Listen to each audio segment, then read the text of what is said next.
on our week 6.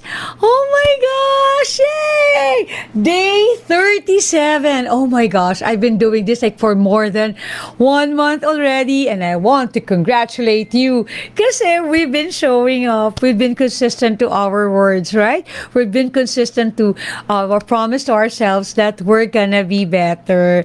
Yay! So, kumusta kayong lahat? Alright. So, grabe, week 6. Oh my God.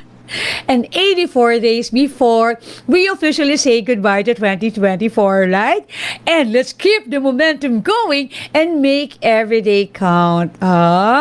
So, I hope everyone is like really doing great. Oh my gosh! Hi, Joshua! Hello, hello! I'm so super glad that you're here. Hey, Ruby! I miss you already. Pero you know what, Ruby? I made it! I'm part of the house now.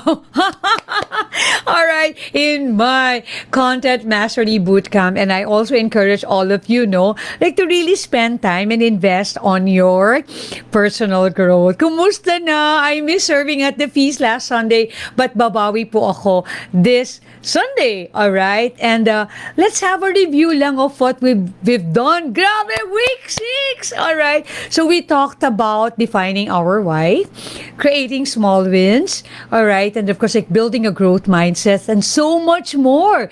So, last week, ang ganda rin, di ba? We focus on habits that shape successful people. And definitely, when you talk about successful people or success principle, that builds a strong foundation on where we're headed, and especially in the remaining days of our transformative journey. So, kumusta? Nagbago na ba tayong lahat?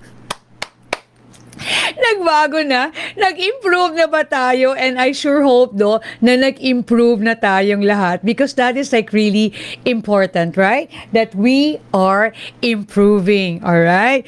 So, please let me know. Let me know, mga kapatid, if somehow I was able to help you, in, becoming, more intentional with our life, with how we spend our day. All right. Oh my goodness. Hey, Miss Jellica. Hello, hello. Thank you for watching. Chris, hi. Thank you for watching. And I'm just like really super happy that all of you are here. Hey, Jerome and Jerome and Joshua, I'll see you, diba? In my Radyo Binyan. Next guesting daw. All right, so let's talk about success principle. And one of like the best success principles that I really, really like is, bago ko siya i-reveal, all right, I want to ask all of you, if you can type it in the comment section below, how are you doing? All right, and I hope that I was able like to really inspire you, become the better version of yourself. All right, I'll just like read your comments, later on. All right, so one of the best, for me, all right? There are like so many success principles that I really, really like, Pero one talaga that really made an impact to me is the formula of Jack Canfield, which is E plus R equals O. Meaning to say, the events plus response equals outcome. All right. So whatever it is, that is happening, in the events, if this is the outcome that you want, and this is the event that is in front of you, the only thing that you can control is your response. All right? So, how we choose, what we choose, how we respond to whatever event that is happening in our lives, shapes the outcome. All right? So, kumusta naman yung mga responses mo sa nangyayari sa buhay mo?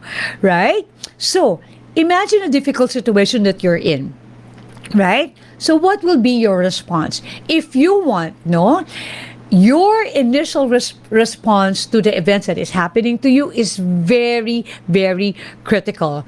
Now, ang tanong ko, are you impulsive? Nako, parang budol yan, Are you impulsive? Or do you take a step back and respond thoughtfully? no? Ang ganda lang kasi if we can really master our responses to our life events, no? We can greatly influence the outcome again by working on our response. So, ikaw, kayo ba, paano kayo mag-respond sa mga nangyayari sa buhay ninyo? Alright? So, for example, you're in a bad situation. There's like a client in front of you who is like really complaining to something that, hello, wala ka namang ginawa. Right? Pero it just so happened that you're in front, you're a frontliner. So what will be your response? Okay? So, what is it that you want to happen? Do you want the client to understand where you're coming from? Do you want your client na kumalma? Alright? So, kasi galit siya, at you have a control in your response, ano ang gusto mong mangyari? Alright? So, my friend, you always have a control on your response. Sana wag kayo maging tulad ko because there are times, ay nako, respond agad ka, agad talaga, reactive ako. There are times that I get really, really reactive, to that situation, to certain situations in my life. And which is somehow, nagsisisi ako. Kung maganda yung outcome, swerte ko lang, no? But there were times that, since I was impulsive, since I was reactive, yung nagiging response ko, nagiging sad, yung outcome. And usually, ang test niyan, tama ba, Review?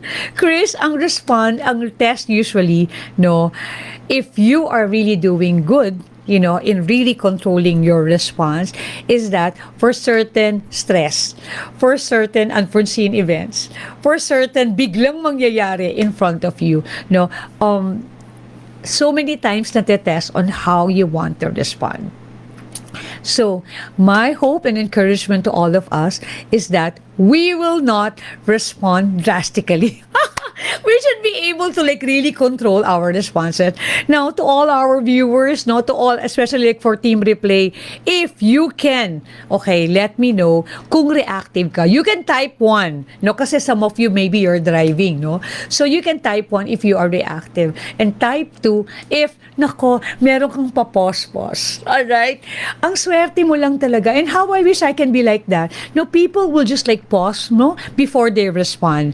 Kasi, that is you controlling the reactions, controlling what is it that you can, your emotions, your words, panalo lang talaga yan. Now, if you're gonna ask me, buddy, how can I practice effectively the E plus R equals O? The events plus my response equals the outcome. I'll be able to share with you 3 tips. Alright? Ilan po? 3. The first one is that, my friend, let's do this together. Sana magawa ko talaga to. And I've been trying, but very good na ako. Most of the time, nagagawa ko na talaga. Number 1, for you to work on your responses is that, number 1, to pause and reflect. Kapatid, before reacting to any event, take a few seconds to pause, breathe, and assess the situation. Grabe, you know what? This small gap allows you to choose a mindful response rather than an automatic reaction. So, kapatid, mag-pause ka and reflect. That is why, alam mo, I love that movie, yung Kita Kids. Diba, meron siyang sinabi na before you even respond, you count 1 to 10. And as you count 1 to 10, you breathe. You inhale, you exhale. Alam mo, ang ganda rin sabihin sa sarili mo as you pause and reflect. Sabihin mo sa sarili mo, kalma ka lang, girl. Ang sarap lang kung makakaroon ka ng chance na kumalma. Tama ba? Tama ba? Hey, sis Shane, you're watching. Hello, my BFF. I miss you already. Alright, so number 1, pause and reflect. Please choose a mindful response, rather than an automatic reaction. Number 2, choose empowering responses. So, as you pause and reflect on how you're gonna respond, while you do that, iniisip mo na how will you respond. Whenever you're faced, with that difficult situation, you're in front of someone, you ask yourself, what is the most empowering way to respond to this situation? Kapatid, choose a response that aligns with your values and goals. Alright? Huwag kang gumaya sa akin talaga. Promise! Minsan talaga reactive ako. Alright? Minsan agad-agad. Kasi nga, di ba, hyper? Full of energy. So, please choose empowering responses. Alright? And of course, like one thing that I really, really love, and I learned from Brother Veldon Lim, he said that you ask yourself, is this the next loving thing to do? Aww! It is the next loving thing to do. Alright? Choose love, kapatid na. Choose love. Alright? So, I hope that we can do this, no? Kaya nga, di ba, magiging intentional tayo. We will practice all of this, no? Starting tonight. Nax naman. Para maging intentional tayo. Alright? And of course, like number 3, alright? After the first one, di ba, you pause and reflect. Number 2, you choose empowering responses.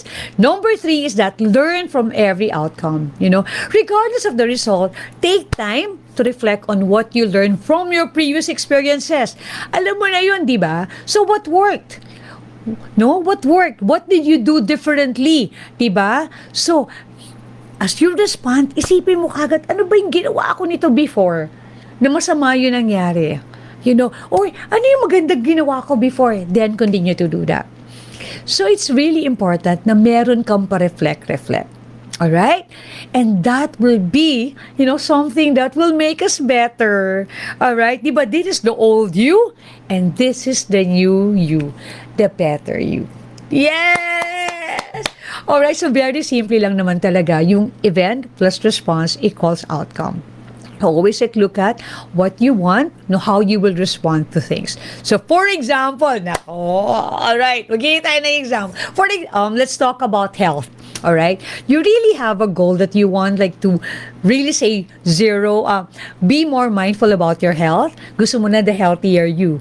Right? So, for example, in front of you, you're in Starbucks, biglang nilibre ka ng friend mo at sinabi niya na, I'll take care of your tall mocha frappuccino. Yeah, so sinabi niya, I'll take care of your tall mocha frappuccino. And then, do you want cheesecake? Nuts? Alright, ano ba ang outcome na gusto mo? Like to be a healthy you, right?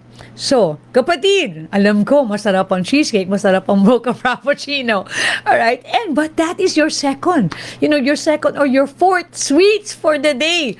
Kapatid, you pause and reflect. Nax! Huwag ka na munang sumagot. Alright? Siyempre, di ba, maganda naman yung libre. And of course, like, choose an empowering response. Alright? You ask yourself, what is the next loving thing to do? What is like the most empowering response to this situation? Siyempre, gusto ko magpalibre, di ba? Ng Starbucks. Pero, isipin mo, ano bang outcome na gusto mo? You don't have a control with the libre, the offer of your friend, but you have a control to your response. And the outcome that you want is a healthier you. Right? So, kapatid, reflect muna bago ka sumagot. And also, like number 3, diba, I told you na if you can do a quick review of what happened to you before, alam mo naman, sa kaka-yes mo, sa kakalibre ng Starbucks, diba? No, but I love Starbucks, Mind you, I'm a fan of Starbucks, no? Pero, diba, your response for that day is that, for example, that is your third, Starbucks. Isipin mo, isang tall mocha frappuccino, kahit wala pa yung whipped cream, mga kapatid, 350 calories already. So, will you say yes? So, yun lang. So, you always have a control to your responses. Oh, nakaka-relate ba kayo? Alright, so let me read all of your responses. All those our viewers, Hey, Sis Clarice, thank you for being here. Hey, Shane, I miss you so much, my BFF. Uy, I love the comment of Joshua. I responded by praying and I tell God na kahit anong mangyari, I will continue to trust in Him. Oh, I love your response, Joe. Oo naman, di ba? Tama naman yan. Okay? So, yan. And then of course, like for me, what is the next loving thing to do? No? Ang sarap maging tao, my goodness. Ang sarap kaya maging tao. No? Like human as you are, as we are, di ba? Okay lang na magkamali. No? Pero you always like look at what is your objective? Di ba? You want to become the better you. You want to be more intentional with what you do. Kahit 1% lang, di ba?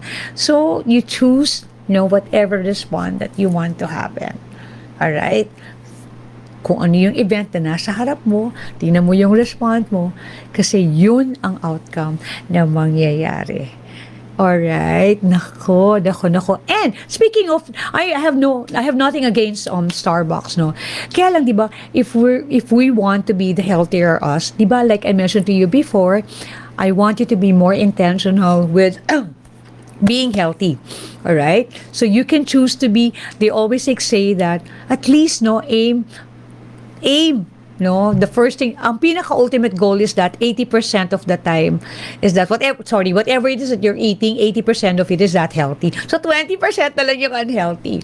If you cannot do that, at least, 60-40. 60% healthy, the one in front of you, then 40 na lang yung, parang enjoy mo din naman yung food, di ba? Pero hindi pa din kaya, then go for 50-50. Until eventually, you'll get the hang of it for you to be healthier already. Ayan! Pwede ba? I hope that I was able to help you, with this tip today, which is like really working on your responses. Alright? So, what is it that's going to happen today? Ayan na, ito na mga kapatid. In your journal. Grabe, ang dami na nating sinusulat sa journal natin. Today, reflect on one area when you can practice E plus R equals O. Alright? So, will that be like negotiation with a client? Will that be, magte-10-10? Papatulan mo ba yung Shopee? Papatulan mo ba yung Lazada? Or you're in a bad situation right now that inis ka, with the person that you're working with, what will be your reaction? Okay? So I want you to share it in the comment section below. Alright? And so that we can be, accountable for each other. Diba, what we want to happen is that to inspire each other by working on our reactions, right? So yon. So that is something that you will need to do. Alright? Call to action natin yan. And of course, like in your workbook, kindly write, your MIT, it is day. Alright, day 37. Day 37. Woo! 84 days before we officially say goodbye to 2024. And my intention, my MIT, is that to focus more on to be more conscious and intentional with my reactions. Alright?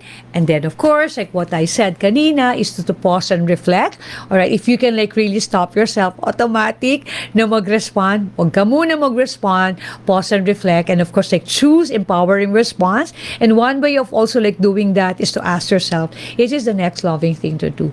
And also, as you respond, tingnan mo, ano ba nangyari sa akin before when I responded like this, or when I did not respond, or something like that. Basta you need to work on your responses. Alright? Woohoo! Alright, any more? Any comments, team replay, if you feel like you want to ask us questions, please do so. Kindly write it. Anything, mga kapatid, na you want me to include it in the topic here, please write it in the comment section below, and I'll be happy to discuss that. Alright, in our Better Me project. Alright?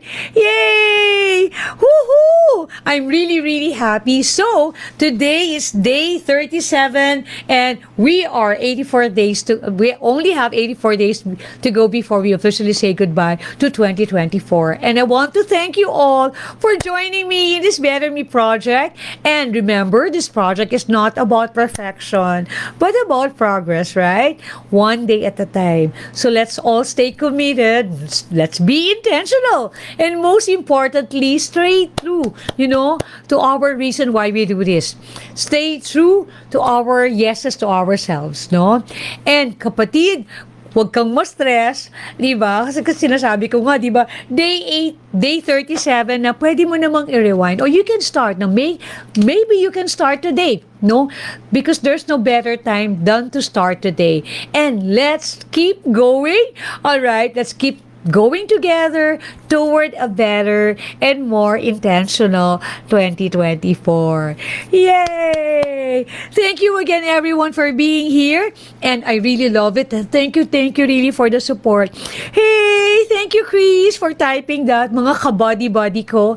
And thank you, Clarice. Thank you, Joshua. Thank you, Shane. And to all those people who are watching na hindi lang makapag-type because maybe you're driving, and of course, like Team Replay. Thank you so much for joining me in all of us, no, in all of our activities, na ang goal natin is to become the better version of ourselves. Kahit 1%, better lang yan, panalo ka pa rin. Alright, thank you everyone, and I will see you tomorrow for our Day 38. Oh my God, Day 38 na. Alright, thank you. See you. God bless.